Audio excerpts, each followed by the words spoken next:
Olá, adoradores do povo, tudo bem? Meu nome é Camille Pezino e eu sou uma das administradoras do Caneta Tinteiro. Caneta Tinteiro é um site que está no ar há quase 3 anos e a gente já fez muitas resenhas e análises, então se você quiser conhecer um pouquinho do nosso trabalho anterior, minha sugestão é você ir no site gctinteiro.com.br. O link está aqui na descrição do vídeo, tá?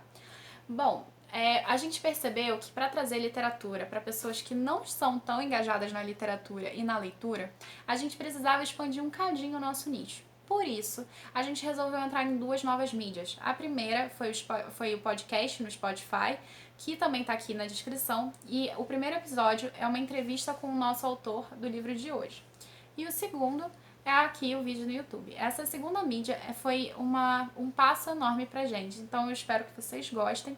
Reclamações, sugestões, comentários, fiquem aqui à vontade para deixar aqui nos comentários do vídeo. Bom, o Caneta tem o intuito de levar literatura. E levar literatura é também trazer um pouquinho da literatura nacional. E por isso, a gente resolveu começar os nossos vídeos aqui com literatura nacional e contemporânea. Então, o vídeo de hoje é sobre O Legado de Avalon, livro 1, o menino, o garoto, o velho e a espada. Bom, esse livro é de um autor chamado Luiz Fabrício de Oliveira Mendes, também conhecido nas redes sociais e nos sites de fanfiction como Goldfield. Resumão do livro, tá? O protagonista é Aurélio Brito e com a ajuda de Merlin, seus amigos Gui, Bruno, Gabriel e Júnior, que entrou de gaiato, e seu avô Genaro, eles estão fugindo loucamente de Morgana Le Fay, que é meia-irmã do Arthur. O Aurélio, ele é o último descendente do rei Arthur. E sabe aquele rei que tira a espada da pedra? É esse rei Arthur. O Aurélio, ele é um personagem, um protagonista super interessante, cheio de medos e receios, embora seja um tanto idealizado. Essa obra aqui, ela é meio clichê. Na verdade, ela segue completamente a jornada do herói, do Joseph Campbell, que é esse livro aqui azul. E isso não é um ponto negativo, pelo contrário, ele segue a mesma linha de Harry Potter, Crônicas de Nárnia, entre outras obras super famosas.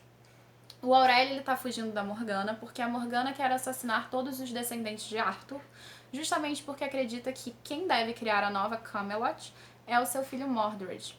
E o interessante é que você tem como os vilões aqui na narrativa, bem naquele maniqueísmo, a Morgana e o Mordred. Essa aqui é uma obra de literatura infanto-juvenil. Então, se você tem, ou se você conhece, ou se você é mãe de alguma criança entre 9 a 13 anos, essa aqui é uma obra ideal. Inclusive, deixa eu ressaltar que ela é ideal. Bom, essa história aqui se passa nessa fuga durante uma semana. E essa semana aqui, ela vai se estendendo com diversas aventuras e desventuras. Bom, basicamente o livro é sobre esse princípio de fuga da Morgana, de Curicica até o interior de Minas Gerais. Basicamente é isso.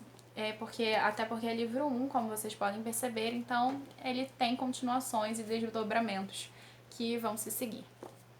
Analisando essa obra, tá? O Aurélio tem um nome super interessante, levando em consideração a lenda arturiana. Vou abrir um parênteses aqui rapidinho para falar da diferença entre lenda e mito. Muita gente fala mitos arturianos, inclusive às vezes eu falo. Só que mito é uma coisa que está presente no Illo Tempore. Como um teórico romeno diz, que é o Mircea Eliade, o Illo Tempore é o tempo primordial. Esse tempo, na verdade, é um tempo antes do tempo. Então, o que acontece?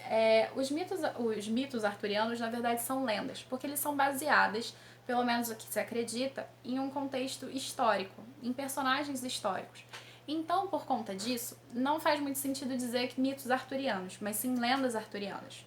Porque o mito, ele é uma coisa que está fora do tempo e está tentando explicar o princípio de alguma coisa, enquanto a lenda, ela é baseada num princípio histórico que vai sofrendo modificações fantasiosas. E faz parte, embora isso tudo faça parte do arcabouço cultural, que é o folk mais lore, que é o saber popular, que é o que dá no folclore. Bom, é muito interessante aqui, porque é o seguinte, agora fechando parênteses, o Aurélio é um nome baseado no Aurelius Ambrosius. Aurelius Ambrosius seria o o personagem histórico que seria o Arthur. Ele seria o filho de uma celta com um romano, perdão, filho de um romano também, de uma celta com um romano, e seria aquele que unificaria as tribos celtas. E nessa unificação, os celtas poderiam sobreviver e prevalecer diante dos seus inimigos. Claro que essa lenda sofreu muitas modificações com o decorrer do tempo, tá? Ela começa no princípio, ela é celta, só que no decorrer do tempo, ela acaba se tornando cristã. E esse sincretismo cultural ocorre por causa do desejo da dominação dos celtas diante de outras culturas. Então, quando isso acontece, a lenda de Arthur vai sofrendo muitas modificações. Uma delas é a presença da Távola Redonda, do Sir Lancelot, entre outras coisas.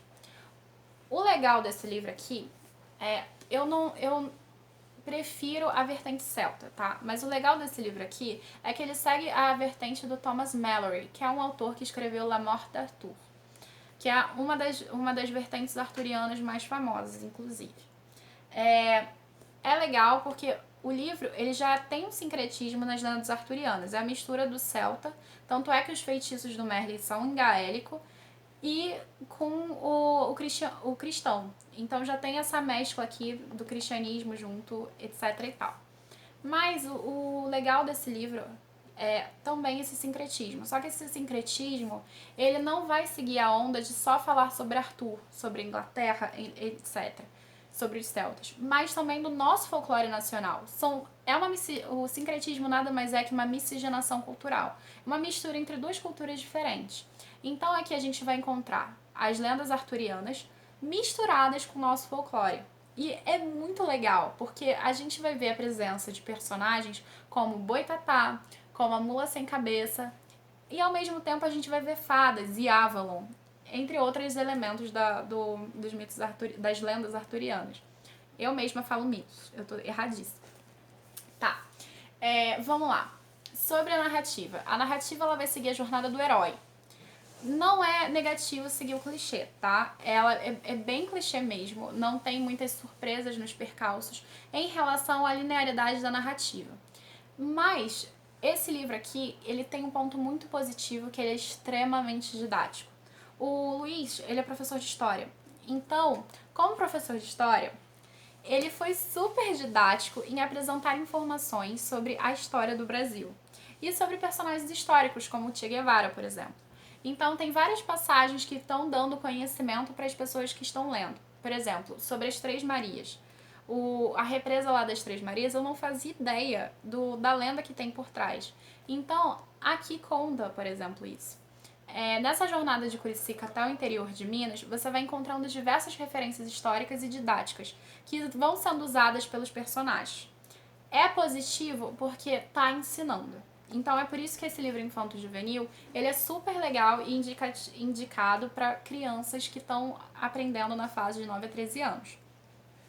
É negativa porque se você pensa em pessoas, em crianças que estão buscando identificação com seus personagens para criar empatia, você acaba tendo a dificuldade de simpatizar com esses personagens. Isso se deve pelo fato de que eles são muito idealizados. São personagens que estudam em colégio público, mas têm muitos conhecimentos que hoje em dia os alunos não têm, justamente pela precarização do ensino. Então, existe um lado positivo e existe um lado negativo aqui. Eu tendo mais a ver esse ponto negativo de idealização pela falta de identificação. Mas claro que, como didatismo, é muito interessante ver que como os conhecimentos ajudam os personagens a ultrapassar aventuras. E isso pode ser extremamente positivo. Bom, tem alguns detalhes aqui. O meu personagem favorito foi o Mordred. Eu gostei muito da quebra do maniqueísmo. Quando a gente encontra livros infantis, a gente tem muito aquilo bem e mal. E aos pouquinhos, o Luiz ele vai quebrando essa expectativa, pelo menos com um dos personagens, e que se tornou meu personagem favorito. Mas, pra saber um pouquinho mais, tem que ler o segundo livro, claro. Eu gostei muito dessa obra, e eu realmente indico para crianças da faixa etária de 9 a 13 anos. É um livro voltado para esse público, e é muito bom ver como que o Fabrício conseguiu mesclar didatismo, conhecimento histórico, conhecimento de português, ele explica eufemismo aqui, é super legal.